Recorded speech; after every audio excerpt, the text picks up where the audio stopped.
Bangladesh premier লিগের চলতি আসরে বড় ধরনের সংকটে পড়েছে ঢাকা ক্যাপিটালস। টুর্নামেন্টের মাঝপথেই প্রধান কোচ টবি রেডফোর্ডকে হারালো দলটি। আফগানিস্তান জাতীয় ক্রিকেট দলের ব্যাটিং কোচের দায়িত্ব পাওয়ায় বিপিএল ছেড়ে চলে গেছেন এই ইংলিশ কোচ। টুর্নামেন্টের শুরু থেকে এখন পর্যন্ত ঢাকা ক্যাপিটালসের জন্য সময়টা মোটেও সুখকর নয়। রেডফোর্ডের বিদায়ের ফলে মাত্র কয়েকদিনের ব্যবধানে দুজন গুরুত্বপূর্ণ কোচকে হারালো ফ্র্যাঞ্চাইজিটি। এর আগে টুর্নামেন্টের শুরুতেই তারা হারিয়েছিল সহকারী কোচ মাহবুব আলী জাকিকে।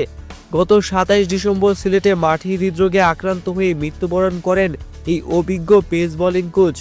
জাকির অকাল প্রয়াণের শোক কাটিয়ে ওঠার আগে এবার প্রধান কোচের বিদায় দলটির জন্য বড় ধাক্কা হিসেবে দেখা হচ্ছে। আফগানিস্তান ক্রিকেট বোর্ড সম্প্রতি তাদের কোচিং প্যানেলে পরিবর্তনের ঘোষণা দিয়েছে। বর্তমান ব্যাটিং কোচ অ্যান্ড্রু পোটিকের চুক্তির মেয়াদ শেষ হওয়ায় সেই শূন্য স্থানে টবি রেডফোর্ডকে নিয়োগ দেওয়া হয়েছে। জাতীয় দলের দায়িত্ব পাওয়ায় বিপিএলের মাঝপথে ঢাকার ডাগআউট ছাড়ার সিদ্ধান্ত নেন তিনি। মাঠের পারফরমেন্সে খুব একটা সুবিধাজনক অবস্থানে নেই ঢাকা ক্যাপিটালস। এখন পর্যন্ত খেলায় ম্যাচগুলোর মধ্যে মাত্র দুটিতে জয় পেয়েছে তারা।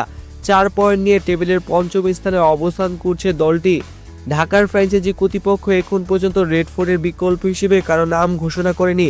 বিপিএলের মতো প্রতিদ্বন্দ্বিতাপূর্ণ টুর্নামেন্টে কোচিং স্টাফের এমন রদবদল ঢাকা ক্যাপিটালসের প্লে অফ স্বপ্নকে কতটা কঠিন করে তোলে এখন সেটাই দেখার বিষয়।